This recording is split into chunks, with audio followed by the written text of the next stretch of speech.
Hello, it's another beautiful Sunday evening. Good evening and welcome to Iron Port. This is Metropolitan Television, and Iron Port is proudly brought to you in association with the Ghana Ports and Harbours Authority, Ghana Revenue Authority, Goyle Company Limited, Serene Insurance, and Ghana Link Network Services. They are implementers or operators of the integrated customs management system at the ports. Now, the program is also streamed live on our social media handles. On Facebook, you can watch us at Ghana Ports and Harbours Authority, GPHA Ghana, Ghana Ports and Harbours Authority, GPHA Ghana, and on YouTube, you can watch us at Iron Port Ghana. Let me remind you that the media partner for this journey is the Business and Financial Times, the BNFT. If you want to have a grasp of all that transpired here on the show tonight, make a date and grab a copy of the Thursday edition of the BNFT, and you'll be able to see all that transpired here on the show tonight. Remember, along the line, we shall get interactive with you, and you can send us your comments and messages ahead of time. And the number to send them to is 0559-019-177. That's our WhatsApp line, 0559-019-177. We'll be glad to share them with the rest of the world. Along the line, we shall also activate the phone lines for you to call in and contribute to the discussion. My name is Kennedy Mona. We're back shortly. Oil makes good things happen. This time, Goyle has introduced Super XP Ron 95, a higher grade fuel loaded with additives and yet sold at the same price as normal fuel. Goyle Super XP Ron 95 enhances engine performance like never before. It maintains the engine by keeping it clean from carbon deposits. Goyle Super XP Ron 95 is designed to burn slowly and thus improves fuel economy, making you save money after several kilometers. Goyle Super XP Ron 95 gives you a smooth driving experience, that is, less vibrations. Fill up with Goyle Super XP Ron 95. Now there's no need to pay more for any higher grade fuel. Goyle has that sorted. Goyle, good energy. Electricity, then pay your taxes. Our taxes, our future. Because you see, without our taxes, we wouldn't have good roads, good schools, better hospitals, street lights, and other very important social amenities. When we pay our taxes, we give our children free and quality education. Tell God, my money too small. Why should I pay my tax? Look, small. Salifo, it doesn't matter how small or big your business or income is. You still have to pay your taxes. The little taxes from each and every one of us, when put together, could give your community clean water or that deprived school with tables and chairs. Please pay your taxes. It is your responsibility. It is your civic duty. It is the law.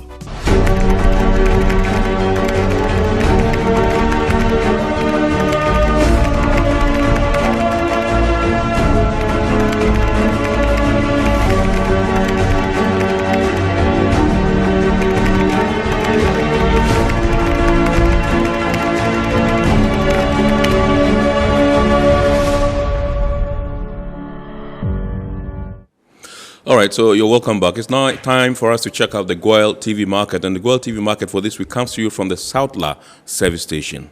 Enjoy.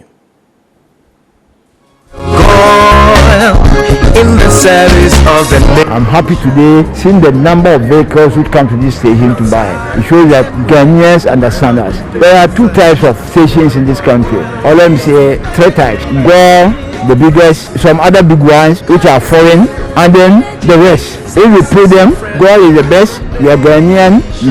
We sell the best quality. Our measurements are the best. Whatever money we make stays in this country. Goyle is committed to always coming out with innovative products and making sure that our customers get value for money. When you look at the terrain and you look at what is going on, we are offering you Ron 95 not at selected stations. We are offering you Ron 95 at all Goyle service stations, and the emphasis is all Goyle service stations. This experiment is to create a situation whereby the fuel is burning and we're able to tell if the other additives on the market are able to reduce carbon emissions as they claim against the XP3 fuel additive. So as you can see, the XP3 was placed in the first chamber, and then the other additives have been placed in the second and the third chamber. East and west, we always stand for the best. Goyle, Goyle, Goyle is good. So as you can see, The first chamber is XP3 fuel additive. The second chamber is the other two additives. The other ones on the market. As you can see clearly, that this one burns clean. And you see, one important thing is, for instance, if you use another additive or you buy another fuel and you have a change of mind and you start buying from Goyle, because there's a presence of the XP3 additive, it's able to correct that problem. So we are going to create a situation whereby we are correcting it. So as you can see, when we added the XP3 fuel additive, it is now burning cleaner. Now you don't see the smoke again. So if, for instance, you buy fuel from some other OMC and you change and start buying from Goyle, because there's a presence of the XP3 fuel additive, you realize that your car, the smoking comes down. Some of us, this is where we buy our fuel. Since Goyle brought the RON 95, my car has been performing and I drive more miles with a little fuel. So I don't think I'm switching anytime soon. It is very good for my engine. It doesn't burn fast. It makes the engine last long. And then the most interesting part about it is that it makes me save money and I make good sales because it doesn't burn fast. Go for an normal consumption is okay. Na other ones I'm using, I'm be a dintino. Distance I'm go in each channel. Longer than other ones na meton. You go there meton go pa. Go there, they be only the best fuel in Ghana. If you want quality fuel, it's Goyle. When you come to Goyle, you get our upgraded fuel. That is the Super RON 95. Then the diesel SP. We have 13 trade areas, comprises of 95 stations. We have 10 stations in trade area 2. We have Peshin station down there, Printers Road stretch. We have our Batrona station. We have Chado station. We have our Cantonment station.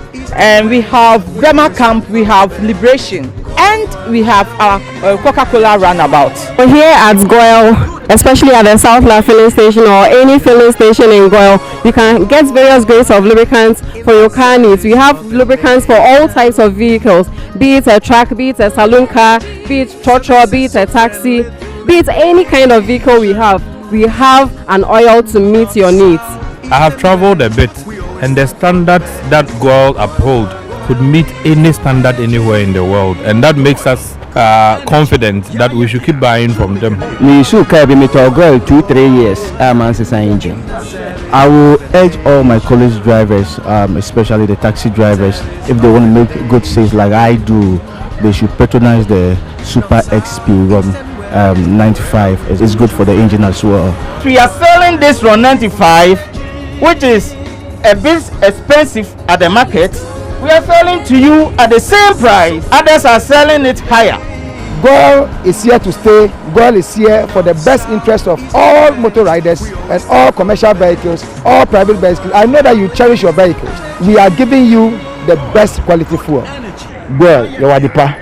Goyle, you are the Goyle, if you ne kase adipa ewu fie so a All right, so that was the Goyle TV market, which came to you live from the South La service station. Indeed, the Goyle TV market is about showcasing the services and products of one of our lead sponsors, Goyle Company Limited, and like I always say, premium. It's always placed on the Goyle Super XP RON 95. Now we're zooming today into our discussion proper, and today we are talking about the adoption of international standards for efficient and sustainable port services.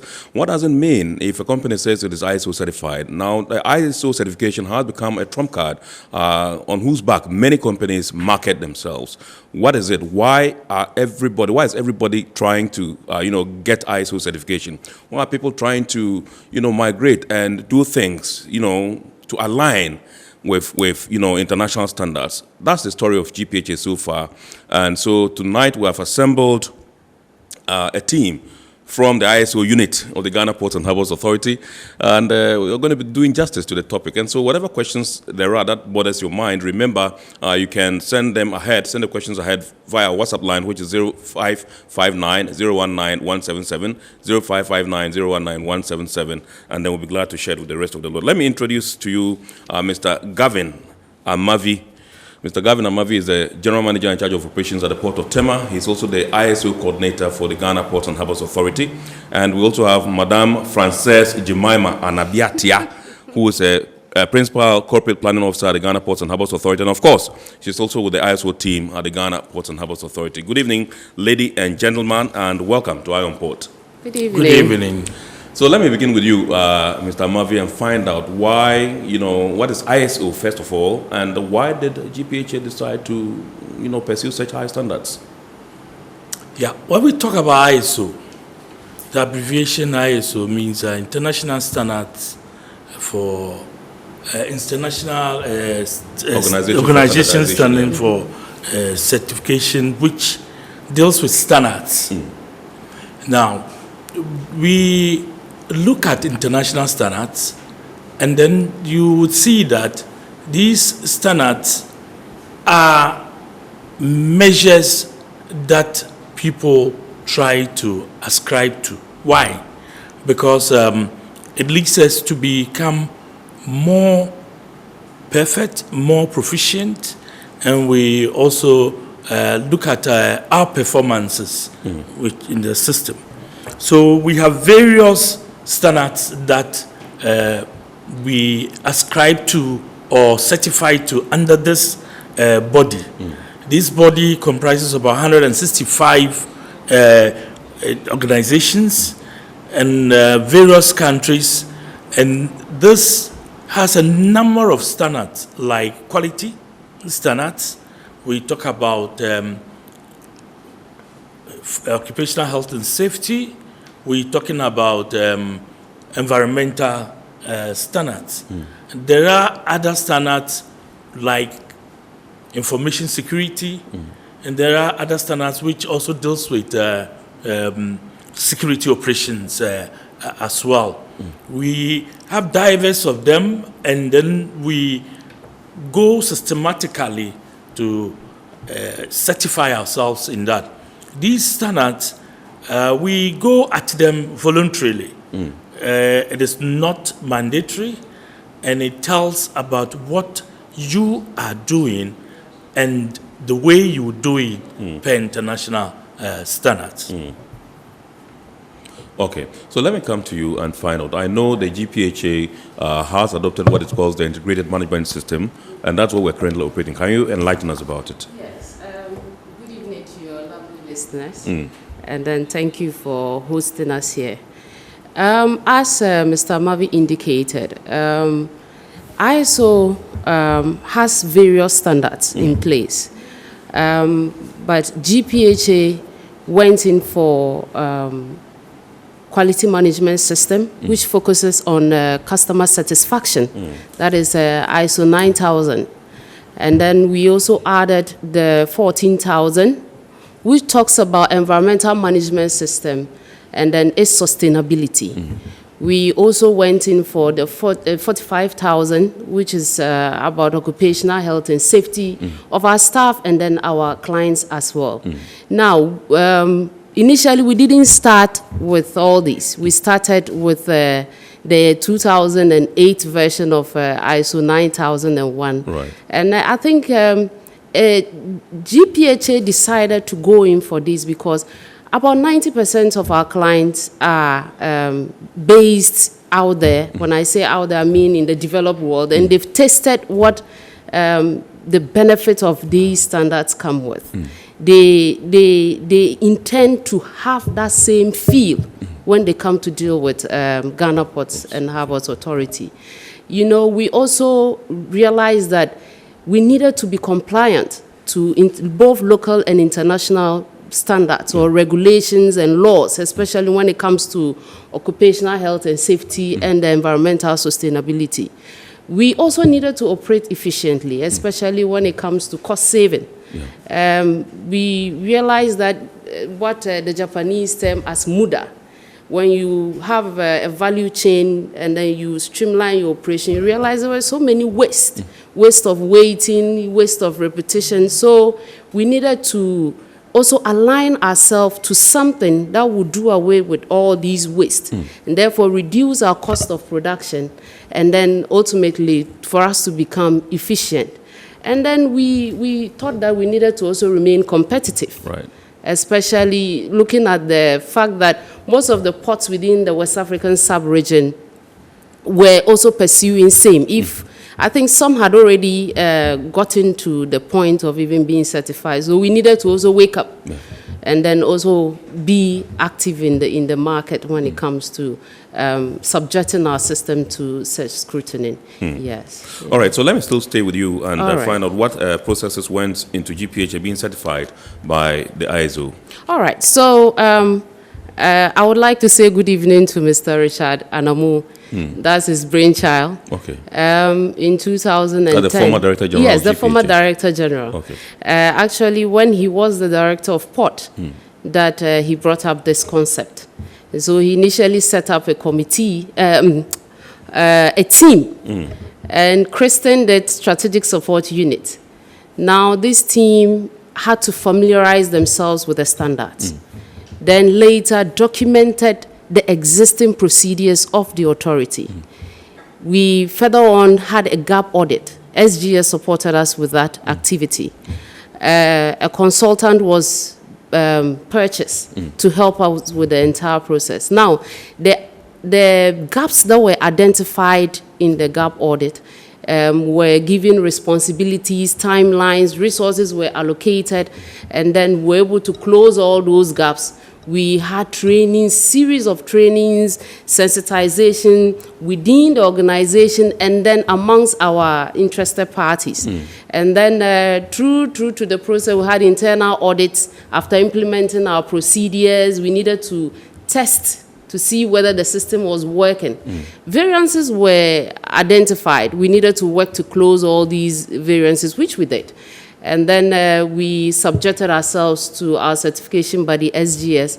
We had our first stage audit, our second stage audit. And then the good news was that on the 31st December 2013, GPHA was certified to ISO 9001-2008. But then GPHA had to test the system. So it only took 8 departments in Tema Port for the implementation. Right. Yes. Right. Yes. Okay, so let me come to you. Having ascribed to or subscribed to ISO certification, it means that port operations would have to be done in such a way that it's aligned to meet the requirements. How are you able to do this? Yeah, with ISO, which deals more with standardization, it means we will now have to be working with certified equipment that are actually inspected. We also have to deal with skilled and certified operators. Now, this also means that we will have to start looking at our processes, the processes that we'll go through, and then develop work instructions to guide operatives, which to say SOPs, where our interested parties would also be looking at. When you say SOPs, what does that mean? Standard operating procedures. Okay. Now, with these things, it means that it makes it easier. An introduction of any new person into the system knows that we deal with standards, he knows what processes that we would have to go to. The other aspect is that we needed to look at the way we pre-plan our operations, systematic pre-planning, and then effective and efficient allocation of resources. Now, when you allocate resources efficiently, it makes you bring down costs, and then when you have these certified operators, you see that accidents and downtime of the equipment are minimized. We also have to deal with the issue of well-efficient plant maintenance system. Now, even with our customers, we will have to look at them in pre-planning, and then we do appraisal of operations that have been carried out with our customers as well.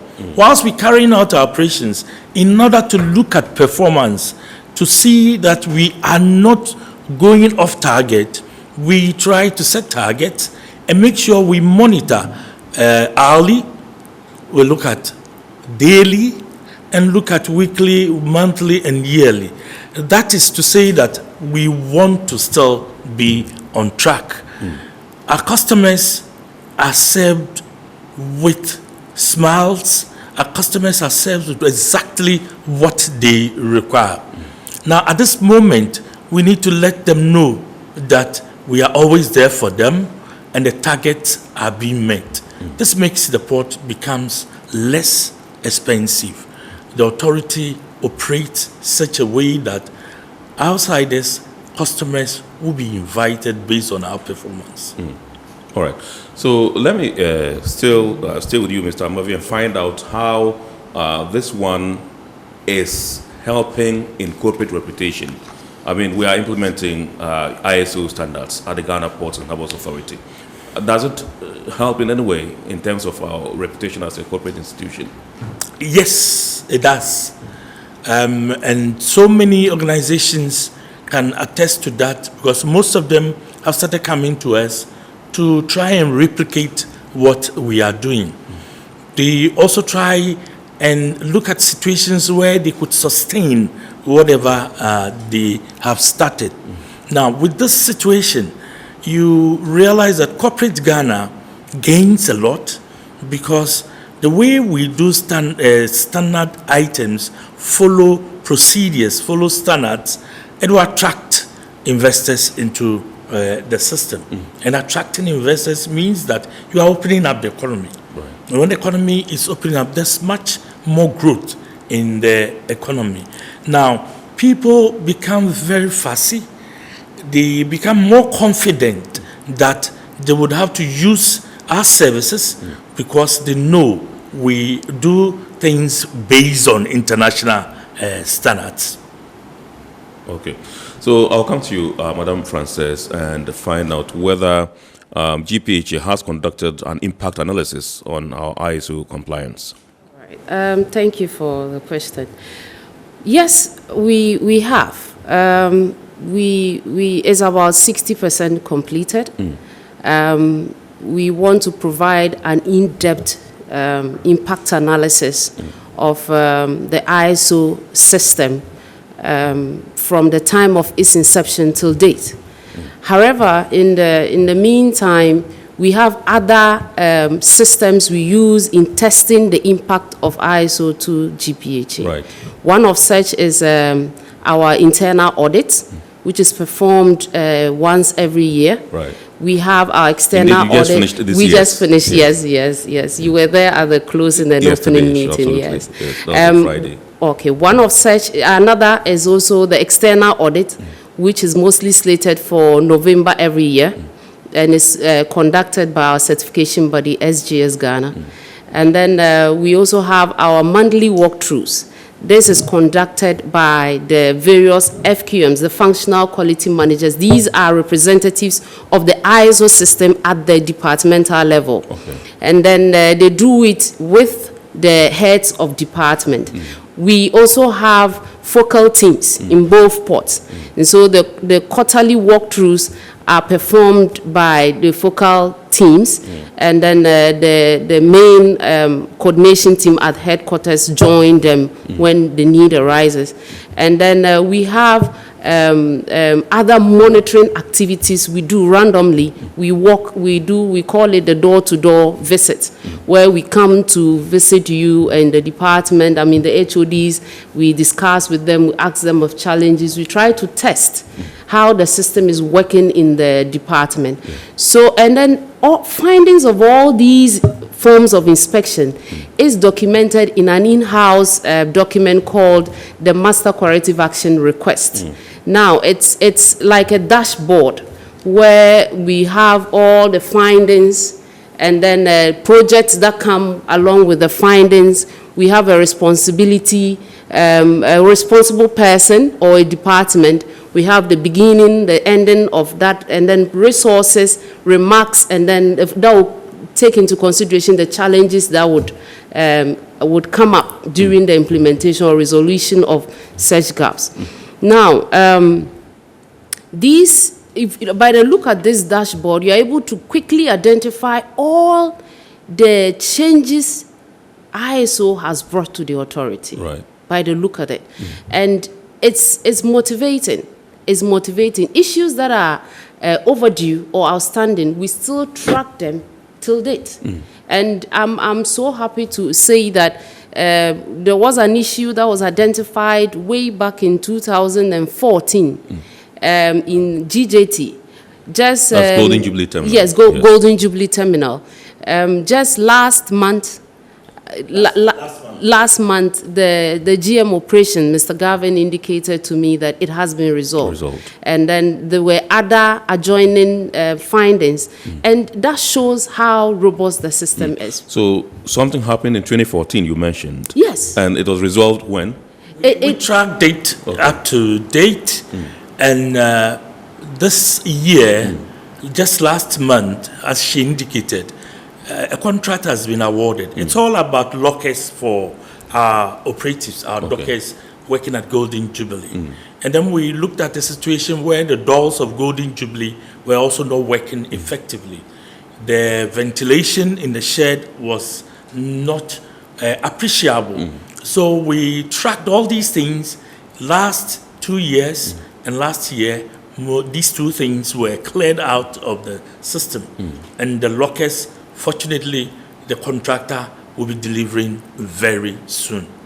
But prior to that, we have conscientized the dockers using those areas to keep up cleaning.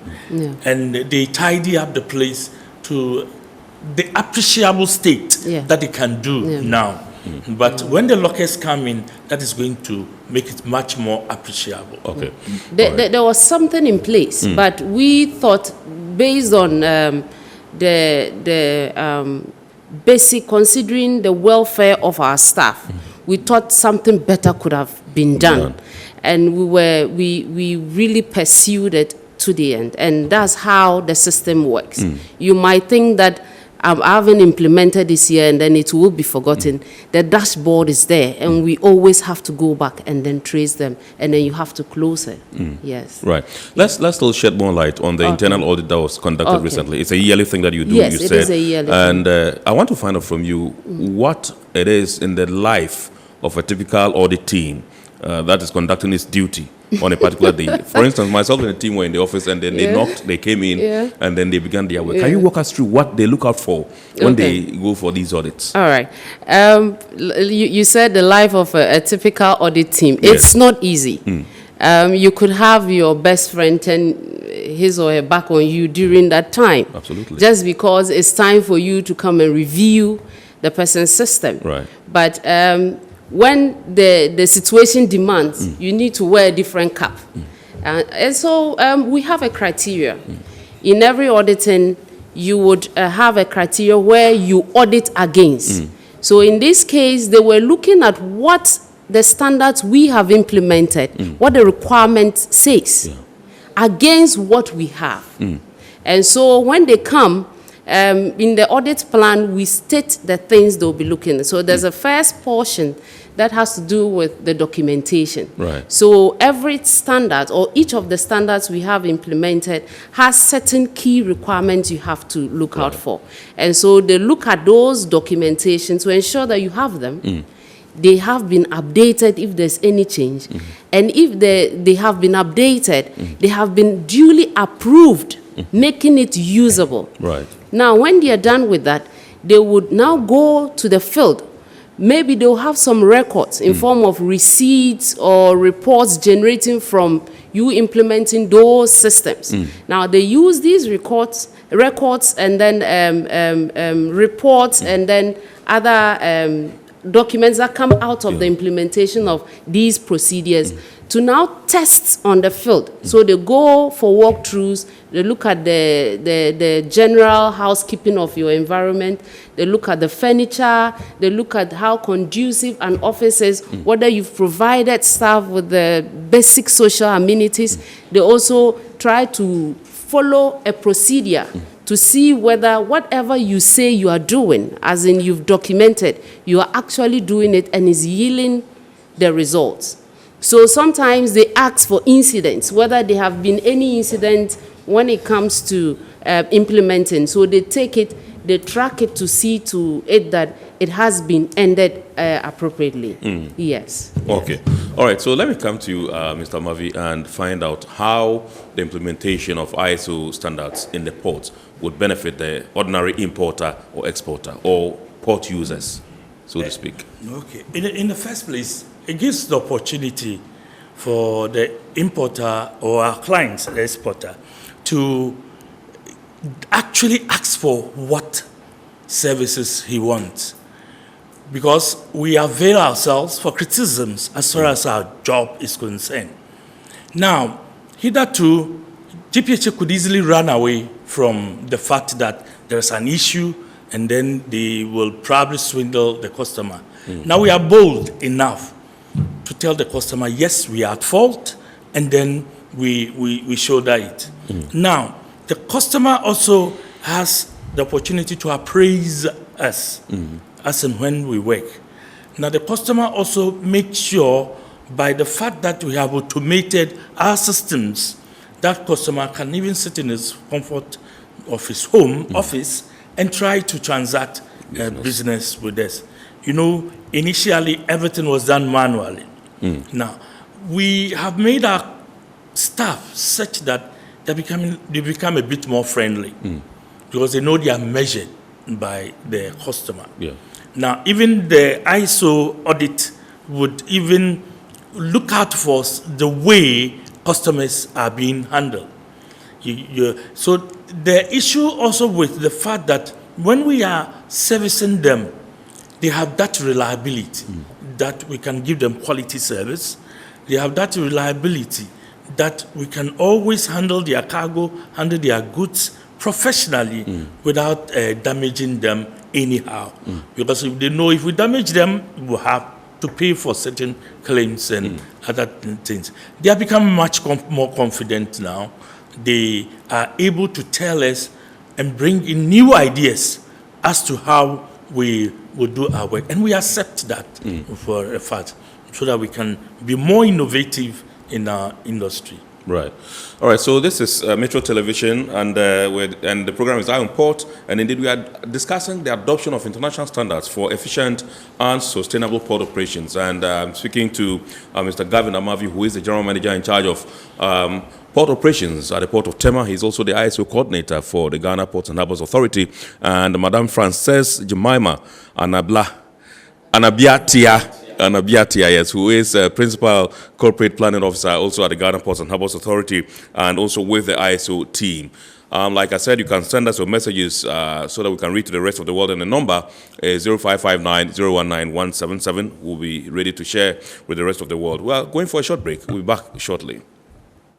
GOIL makes good things happen. This time, GOIL has introduced Super XP Ron 95, a higher grade fuel loaded with additives and yet sold at the same price as normal fuel.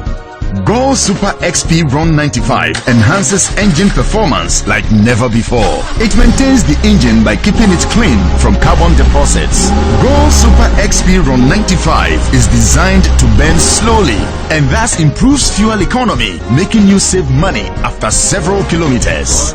GOIL Super XP Ron 95 gives you a smooth driving experience, that is, less vibrations. Fill up with GOIL Super XP Ron 95. Now there's no need to pay more for any higher grade fuel. GOIL has that sorted. GOIL, good energy. Electricity, then pay your taxes. Our taxes, our future. Because you see, without our taxes, we wouldn't have good roads, good schools, better hospitals, street lights, and other very important social amenities. When we pay our taxes, we give our children free and quality education. Talga, my money too small. Why should I pay my tax? Look, small. Salifo, it doesn't matter how small or big your business or income is, you still have to pay your taxes. The little taxes from each and every one of us, when put together, could give your community clean water or that deprived school with tables and chairs. Please pay your taxes. It is your responsibility. It is your civic duty. It is the law.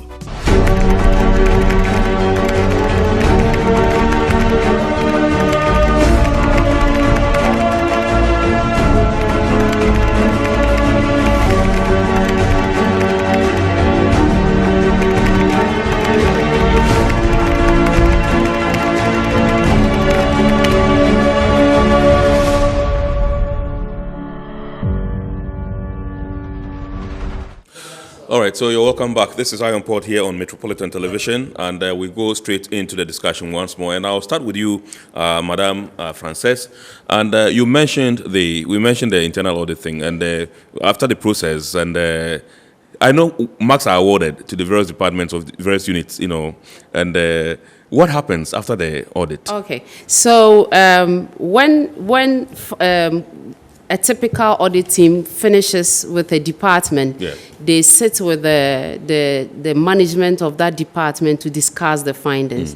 Probably there was a misunderstanding in the process, so they will provide evidence to be for some of the audit findings to be taken out. Right. But if there is no such thing, it is concluded that those were the findings. Now, these findings will go into a report, which is corrective action request. Right. It will be sent to these departments, giving them a short time to bring back a corrective action plan. So the auditor will look at the findings against the mitigation. If they don't match, he has the right, or she has the right, to confront them, to ask them to bring up a better mitigation to correct the gap that is identified. Right. Now, when all these are done, they would both agree, and then it will be implemented. And so the auditor will go back to inspect, to ensure that those findings have been closed, and then he signs off. And then these are reported to the headquarters ISO team as well. Right. And so at this time, it's mostly very difficult for the auditors, because then they have to constantly go to the various departments to ensure that they are not taken away by their former job assignment. Right. Because sometimes, if you don't remind departmental managers or management, they easily forget the tracking of the resolution of these mitigations. Right. Yes. Right. Yes. So that's what. Okay. So yes. All these things, before the auditors might even start moving to the various departments that they audited, we adopted a system where we have the critical issues that came out of the audit, which are put together. If we say the port of Takoradi, they put all these things together. If we say headquarters, and then Tema port. Now, these things are initially given out to the DPs, the various port levels, and copies to the Director General. Now, this enables the directors, the various directors, to start working at these things before the corrective action request is concluded, and the auditors will have to close them. Then aside that, we have the management review meetings for both ports. And we start to look at the previous and recalcitrant issues. That's why we said we have a documentary of this corrective action request since gap audit, when we started the ISO. Now, when these things are put together, we, at the management review meeting, the coordinator presents these requests. We come up first with issues that have not been resolved, the recalcitrant ones, and then we come up with issues of the recent audit. There are certain times we even raise external audit issues, which we think we need to clear. At this point, I must indicate that last year we had a very difficult task. When the external auditors were around, they detected one or two things that nearly caused us a problem. By the end of the day, this year, by virtue of the fact that we had to push some of the engineers, some of the terminals, they have actually cleared that. We had a situation at River Terminal where we saw drums of oil leaking, and anytime they dispense fuel to the generator, you could see that the spillage. And in ISO, it goes against us, because where the dusting ends, it destroys the environment.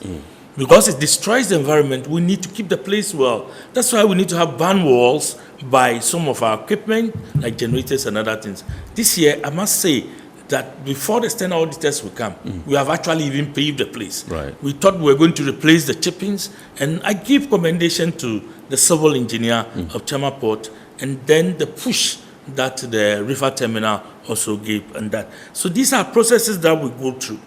So when the external auditors come, they will have to start taking. Did you do your internal audit? Yeah. Did you look at the corrective actions? And did you also come out with a management review? At the management review, the chairperson or the one who chairs institutes assignments, gives assignment to various sections and departments for which they have to. Now, mind you, it is the CEO who is giving directives. Right. That shows the commitment that management has. And when the external auditors come, they look at some of these things and they probably even look at some of the things that were unearthed during the internal audit and try to scrutinize the system. Right. That's why we say our appraisal basically is with the internal audit, external audit, and then we availing ourselves to the international world for scrutiny. That helps in our performance improvement. Right. Yesterday I was at that was on Friday. I was at the closing, and you singled out the Marketing and Corporate Affairs Department for praise. Why was that?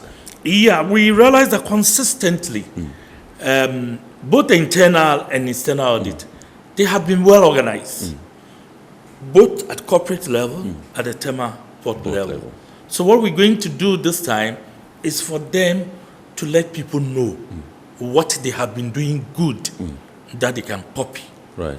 I seriously commend them for what they have been doing, and I think that's your department. So you are full. That's why I'm excited. I intentionally brought it. So kudos to the madam of the department, Madam Esther Jebidonko, who's leading the team and making these wonders happen. We thank you so much for the quality leadership that she's offering to us at the department as Marketing and Corporate Affairs, Ghana Ports and Harbours Authority. So let me continue with you. Frances, let me come to you and find out what role clients of the port have to play in terms of helping implement these standards. Okay. First of all, I would like to indicate that to be a port operator of GPHA, there are some series of inspections that you go through. Right. We have inculcated, or we have integrated the requirements of these ISO systems into the agreement we sign with them. And so we inspect their machines, we inspect the work environment, and we even inspect their systems. Right. And so they readily avail themselves for annual general inspections as well. And so I would like to say that GPHA cannot do it alone. It's a Herculean task, but we have made it so easy so as to manage it to be effective. We plead with all stakeholders in the port community to collaborate with us, to share ideas. We cannot pretend to know it all. We are open for ideas, to share ideas with us. They should individually also try to streamline their system. We are not saying they should necessarily also go for the certification, but they could try implementing the requirements of the various standards. For instance, in Port of Las Palmas, other port operators within the system are given the opportunity to either implement the requirements or get certified and get some incentive from the Port Authority. And so systems are well into, the synergy is well created, and so they know that whatever I bring out as my output fits into my sister company as an input. Right. So whatever I'm doing, I have to do it very well. So that I don't indirectly affect another company within the port community. So we are pleading with port operators, port users, all our interested parties to come on board and help us as we strive to provide delightful services to them, and also remain competitive and innovative. Right. Yes. Okay, I'll come back to the issue of level of compliance, how we ensure that, these people, strictly adhere to these standards. All right. But let me come to you. There's a question. We'll go to some messages now. Mr. Amavi, this one says, how much does GPHS ISO systems take into account environment sustainability? Yeah. As she has earlier on indicated, we make sure environmental issues are key to us. Licensees and concessionaires are to make sure they use systems, equipment that are environmentally friendly. When we go out for this annual inspection, we try to look at even the way they dispose of waste. We talk about oil spillage. Even when they change oil from their equipment, how do they handle the filters? How do they dispose of them? Do they give them out to professionals who dispose of them? We also look at a situation where the solid waste, how it's handled. And in most cases, the liquid waste that we're talking about, when we talk about the sewer system and other things, that's where we get challenges, and they also meet us squarely and put us on our toes to make sure our estate and environment also keeps to a standard. We even brought out a situation where we do waste segregation. Right. We had challenges and we had to review because the central waste collection became a problem. Okay. Yeah. We are also contending with a situation where we have oil leakages from our own equipment. And we see most of our terminals are heavily fouled. And up on today, our biggest challenge had been water to be degreasing the place. Actually, we use biodegradable chemicals to do the degreasing. And we try to do some sort of scraping, and then when we are degreasing, we collect the mud that is generated from the grease that we collected, dump them, and appropriately hand them over to the appropriate disposal unit.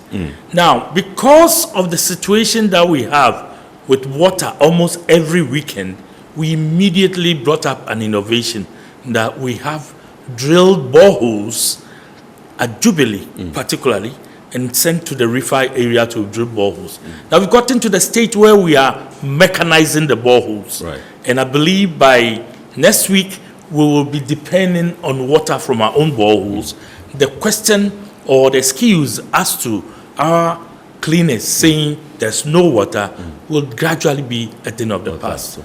To meet the situation squarely, management has also decided to look out for parts that will repair our leaking equipment, the sealing kits. Then Pasigo has taken over this challenge, and within this month, this week, and next week going, we will get these kits coming.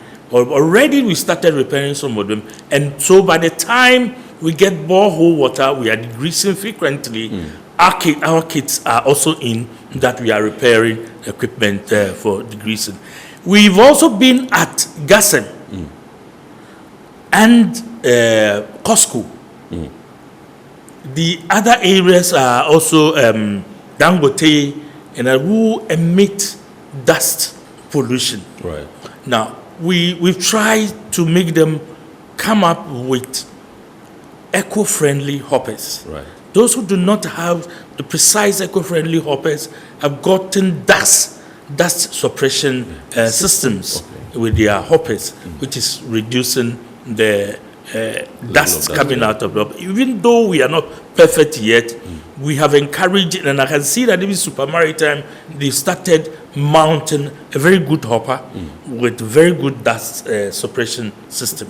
On the 4th of this month, because the port was very dirty, dusty, with a heap of debris from clinker deposits, cement deposit, we called a meeting earlier, organized all the cement companies who bring in clinker for the cement production, and where they keep their hoppers, we organize a cleanup exercise, and they brought logistics and other things, men and labor. We try to even look at some of the pipelines within the port where we had plastic rubber materials, which we have cleaned ourselves, and invited some of the people who are using the pipe, latest one, for instance, we call them and ask them to intensify their inspection of their pipes. We're not only looking at the issue of cleaning, we're also looking at the issue of where you have combustible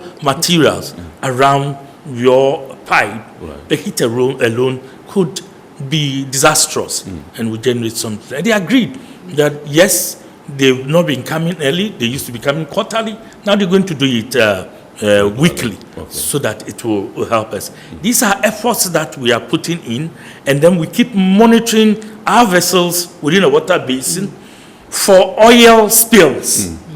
And any time it's detected as early as possible, the boom is deployed and the polluter is made to work towards the cleaning of those spills. Okay.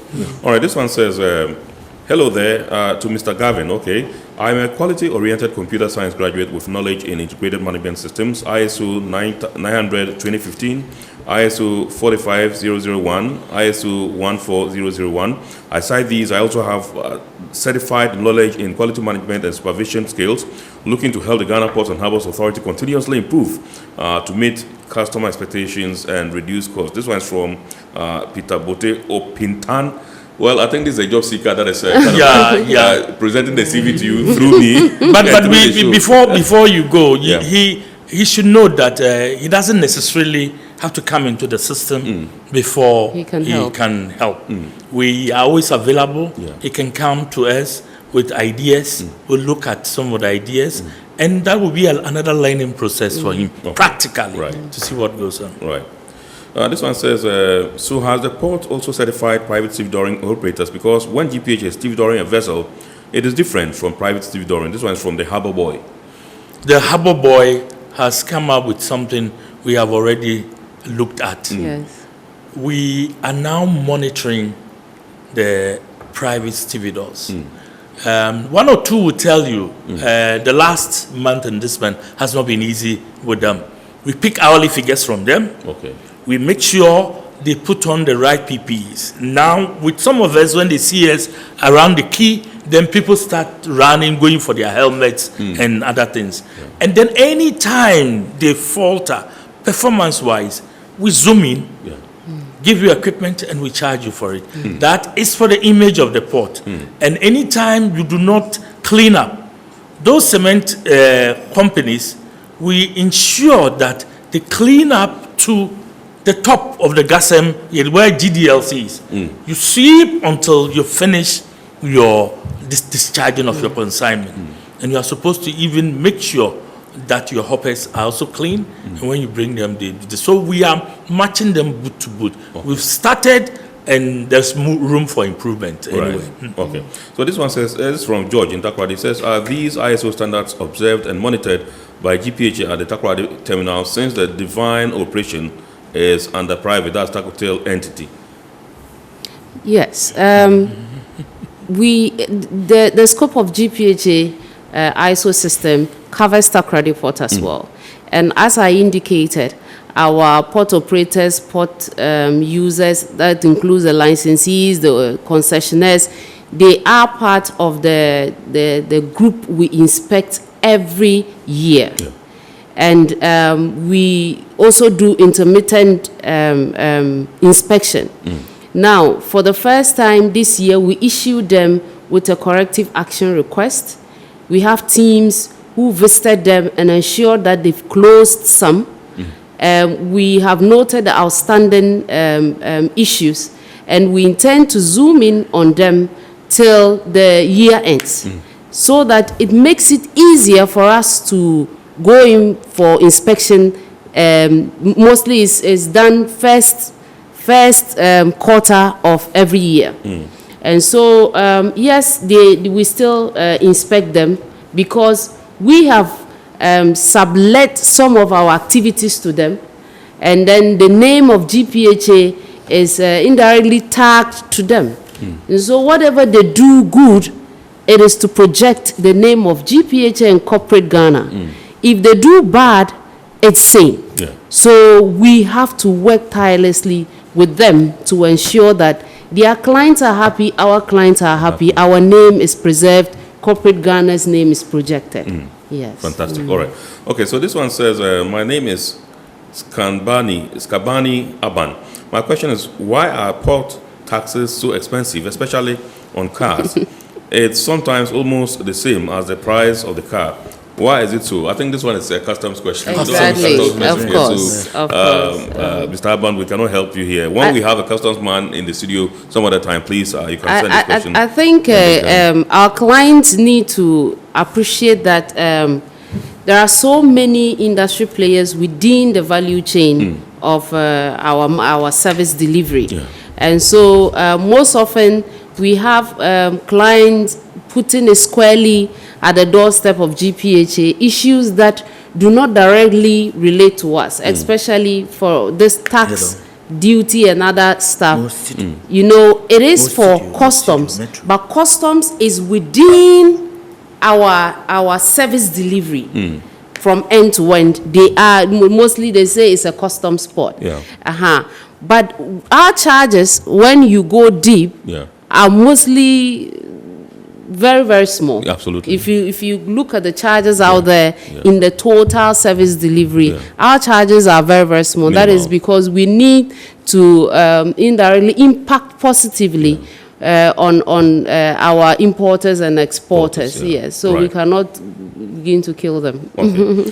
This one says, hello, good evening, and thanks for this wonderful discussion. Please inform the General Manager, GPHA, that I have a very good, powerful, and environmental-friendly degreaser for all his spillages, so he should contact me, please. This one's from Armstrong. He says the chemical is from Canada. So, yes, Armstrong is... service. Bring it and let's look at it. Right. Okay, Armstrong. So you had GM Operations, Tema Port. He says you can meet him in his office and you discuss it, and he would examine whatever it is that you have and whether it can really help solve the problem, and then they took it up from there. He says, my name is Kwame. I may like to open a construction company in future. What are the processes I may need to follow to get ISO certification to boost my efficiency and to improve client trust in my services? Can you outline the processes? Okay. So you need to, first of all, map out your scope of activities in your company. You need to identify activities that or services you intend to render when your construction company is up and running. Then afterwards, you develop procedures for each of those activities or services. And then after you are done with that, you would either seek for the services of a consultant, or you can go to Ghana Standard Authority and buy any of the standards you seek to implement your system against. Buy the standard document from them, and then follow the procedures, how clause by clause, how to implement the system. Make sure that the required documentations are put in place. You are putting things or streamlining things per the requirements. Then once you are done, you can go for training. Sometimes you can even go for the training before you do all these things. It opens your mind, or it exposes you to how to even implement the system in an easier way. And so once you're done, you can have an internal audit, or you can invite any of the certification bodies around, SGS, Bureau Veritas, BSI, let them come in. They would have a gap audit to identify the gaps you need to close before they can start with the certification audits. We have first stage and then second stage, and once you are able to close the gaps that they identify with reasonable mitigations, then I think you are good to go. Okay. All right, so let me at this juncture announce that the phone lines are activated. The number to dial is 020-552-8353, 020-552-8353, and then we'll be glad to pick your calls, and you can ask whatever questions there are that is bothering your mind. So this one says, I'm an importer. I heard this ISO thing is expensive. Is that why fees at the port is high? My name is Kujo.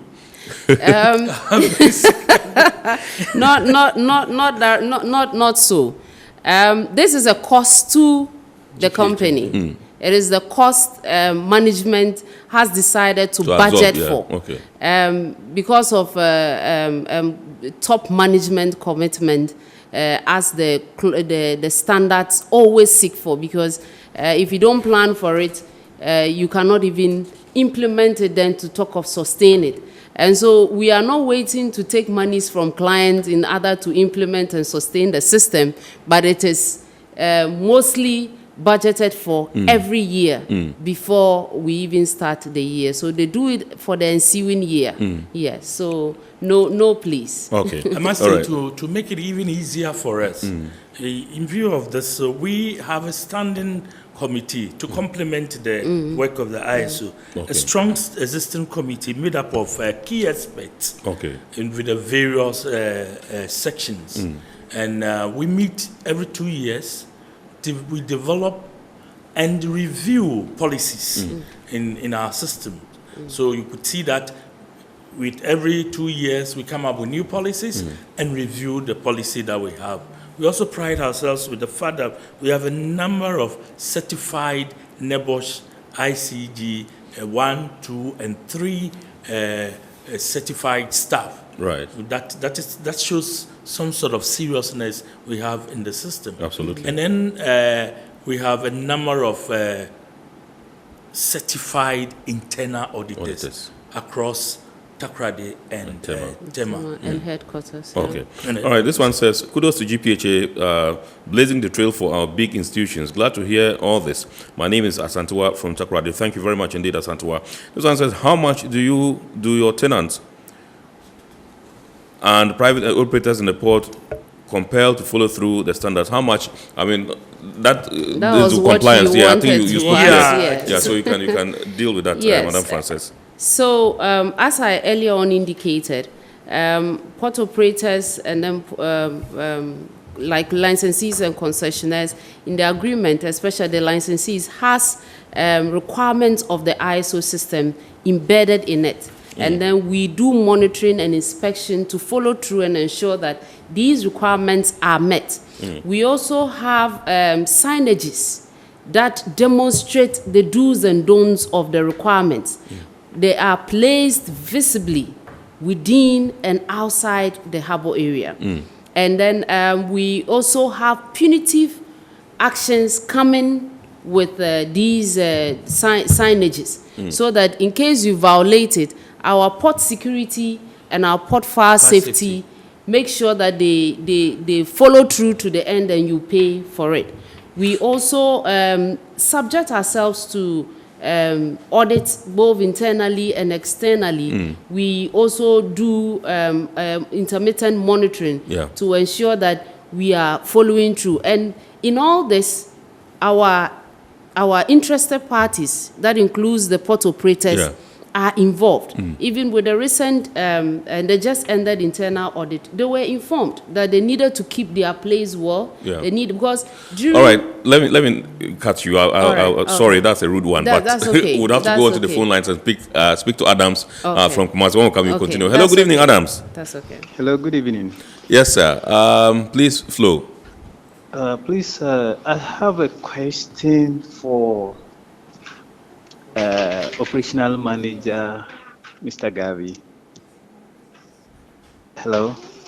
Yes, Adam. So, please go ahead. I just want to find out. I have realized that all the vehicles in the port, GPHA vehicles, have been registered. Why is it that their equipments are not registered? And that becomes a problem for me. I want to know why the equipments are not being registered. Yeah. Okay. If you look at the port, it is an enclave. it is a zone restricted for handling of cargo, and the equipment that we purchase them specifically for handling cargo in the port. So we've been given that right to rather create asset names which identifies them. We have insured them generally, and then we have in bulk also registered them as such.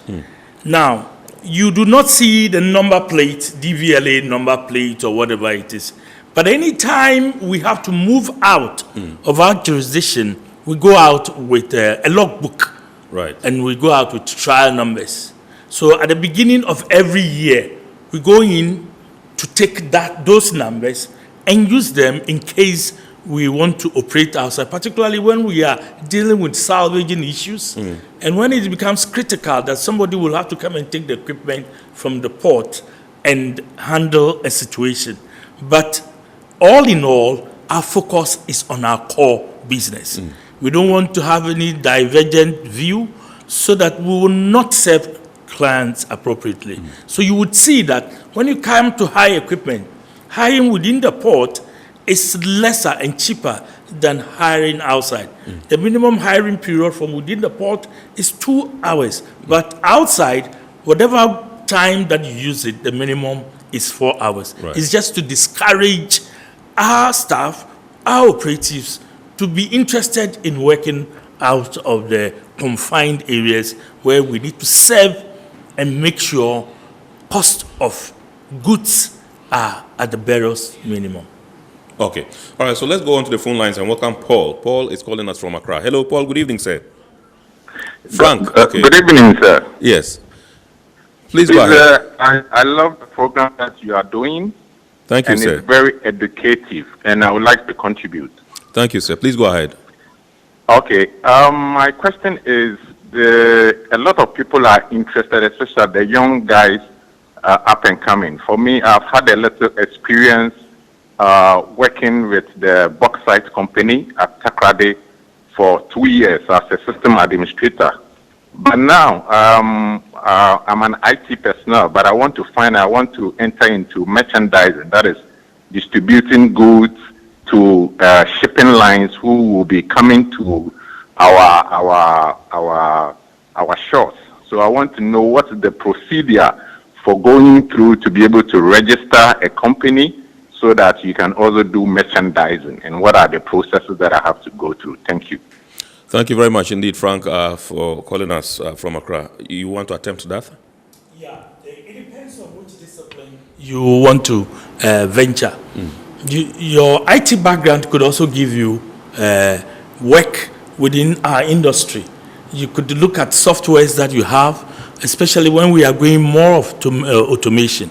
If we want to do import and export, you could also venture that exercise. If you want to be an agent for a vessel, an agent for clearing of goods, being a consolidator or whatever it is, we have all those disciplines that you have to go through. Now, bear in mind, with some of them, you need to certify yourself.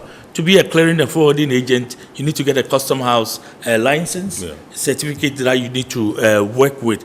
Now, with your trade, you could venture any of these disciplines without necessarily involving yourself in merchandising itself, because a lot of them would need your assistance to automate their systems and procedures that they are having. But if you want to become a merchant also, you are at liberty to go through. Okay. Let's go on to the phone lines again and welcome another caller. Hello, good evening. Good evening. Your name and where you're calling from, please. My name is Domavi. I'm calling from Tichiman. Enoch. Domavi. Okay, please flow, my brother. Okay. I didn't join the program early, so I couldn't get the topic that you are discussing. But I have a general question I want to ask. If I should contract a shipping forwarder to forward my goods to me from a different country, and then he gets a shipping line that will bring the goods, but from the initial stage, it was supposed to be a direct link from one country to another, straight route. And then along the way, the goods are discharged at a different port before the goods are discharged at a different port. Before they are loaded, they get into a different ship to the right location where they were supposed to be discharged first. Is there any remedy that I could seek, or is it a breach of our contract from the beginning? That is what I want to know. All right. Thank you very much, Dumevi from Techiman. Okay, Chief. Yeah, we have contract of carriage when you get goods from outside and then you are bringing them down to Ghana. You need to spell out how you want it. There might be a direct call vessel. The freight would also be different. There might be a call where the goods would first of all be discharged at a hot pot. And that hot pot would distribute all the goods or containers to feeder vessels that will send them to various destinations, as we call it. So you realize that there are systems depending on the line. Some lines might have direct call, but these days they also do co-loading. Yeah. If they have a vessel coming, because of economies of scale, because of that synergy, they try to get slots on vessels. Now, when you get a slot on a vessel, you have a vessel calling another port before coming. That vessel might have a different route. Okay. So when they drop the containers over there, then another vessel will pick and bring it down. But they will give you the time frame as to when the vessel will call Tema or wherever your destination is. Right. And these days, it's easy for you to even track and know where your cargo is. We have systems and software that assist. So it depends on the line that you are contracting that carriage business. Okay. All right, so let's welcome our last caller in the person of Christopher. He's calling us from Accra. Good evening, Christopher. Hello. Good evening, Christopher. Good evening. Yes, sir. Please flow. Please, my question is very simple. I just wanted to know with a procurement background, which role can I play at the port? Hello. Hello. Christopher. Yeah, hello. Hello. Yes, please flow. Go ahead. So I'm saying, with a background of procurement, yes, which role can I play at the port? Which role? Okay, background in procurement. All right. Okay, thank you very much indeed. I think he's our last caller. Maybe you want to attempt thanks that. for calling, Christopher. I would advise that you make a trip to the port and visit the procurement department or the materials department at the port levels, and then discuss with them how you can be of help to the authority. And as I indicated, we are all bringing our quotas to uplift the organization. So yes, make a trip to the organization and meet with the responsible departments. They would advise you on what to do if there are such opportunities available for you to also bring your support on board. Yeah. Right. Like I said, we can't pick any more calls because we have barely 5 minutes to go. So let's come in studio once again and let me find out from you whether you have performed any, what do we call it, ISO management benchmark with other, institutions or ports, as we implement this. Yes. We started benchmarking our ISO system with in 2015.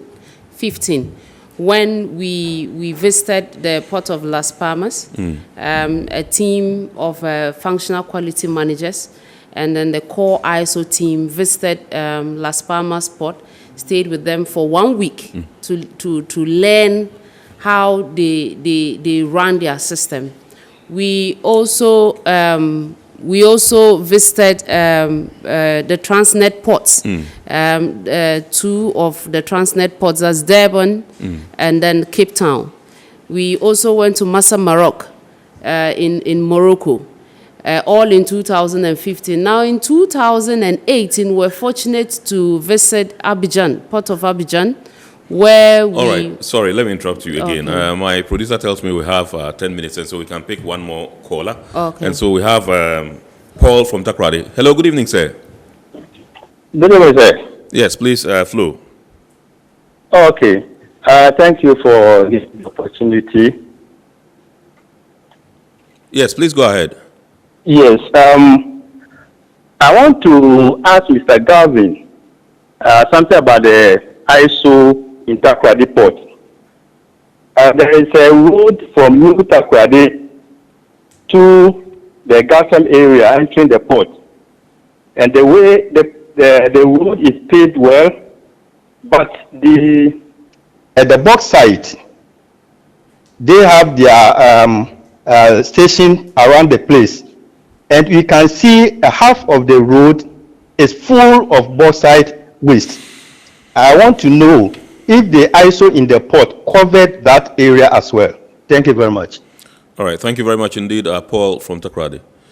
Just briefly. Yeah, that's a port environment, and it affects everybody who uses the port. And I think these are issues that we indicated that we are engaging most of our concessionaires and licensees who give service in the port. This is an area we've already picked, but with you coming in, we rather going to intensify our move towards cleaning up that place, Right. and see how regularly bauxite would be mopping out that place for us. All right. Madam, so you continue with the issue of Yes. benchmark. So in 2018, we were fortunate to visit Port of Abidjan. We met with the ISO management team there. We were very, very lucky to have one of their top management to do a presentation for us. And in all, we realized that it's not too bad. We are really performing. Now, locally, we also went to Kenya Port, Mombasa. We wanted to go and then check. We went to check how we can also manage dust when it comes to discharging some cargo that comes with dust. Right. Locally, we visited Zeal Environmental Management. That is one very good company when it comes to managing waste. Right. It's located in Takoradi, has so much equipment when it comes to waste management. So we went to learn how to manage our side of the waste, like Mr. Gavin indicated earlier.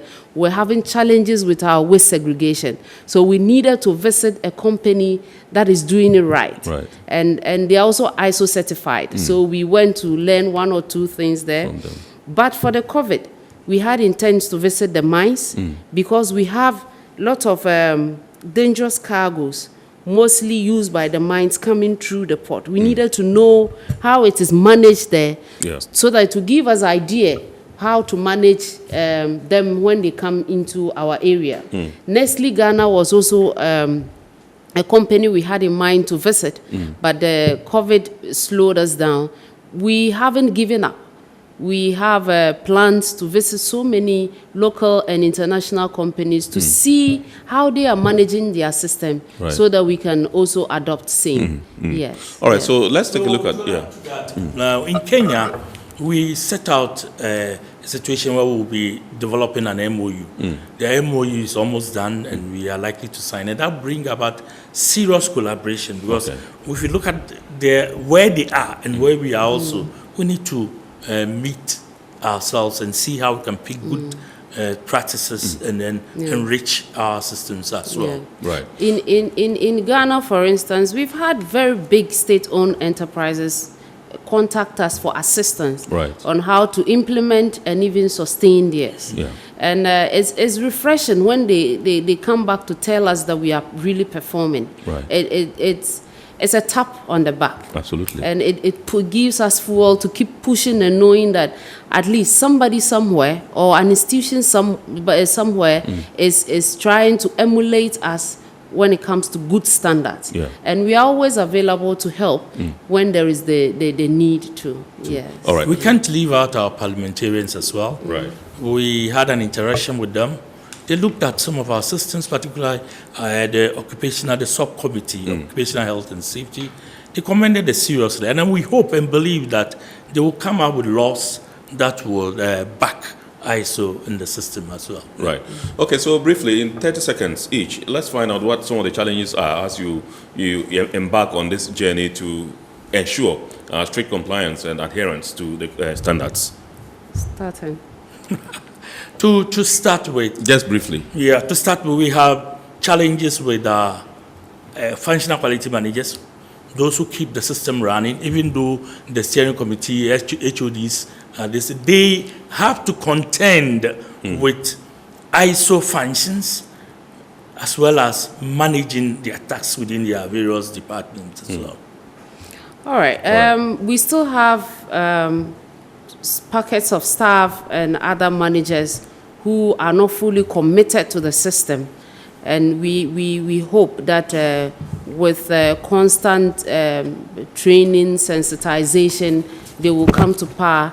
And then we also have some few interested parties who are still doubtful when it comes to the standards we've set for ourselves. We are encouraging them to come on board so that together we can all leave out the requirements and the benefits of being ISO certified. Right. Yes.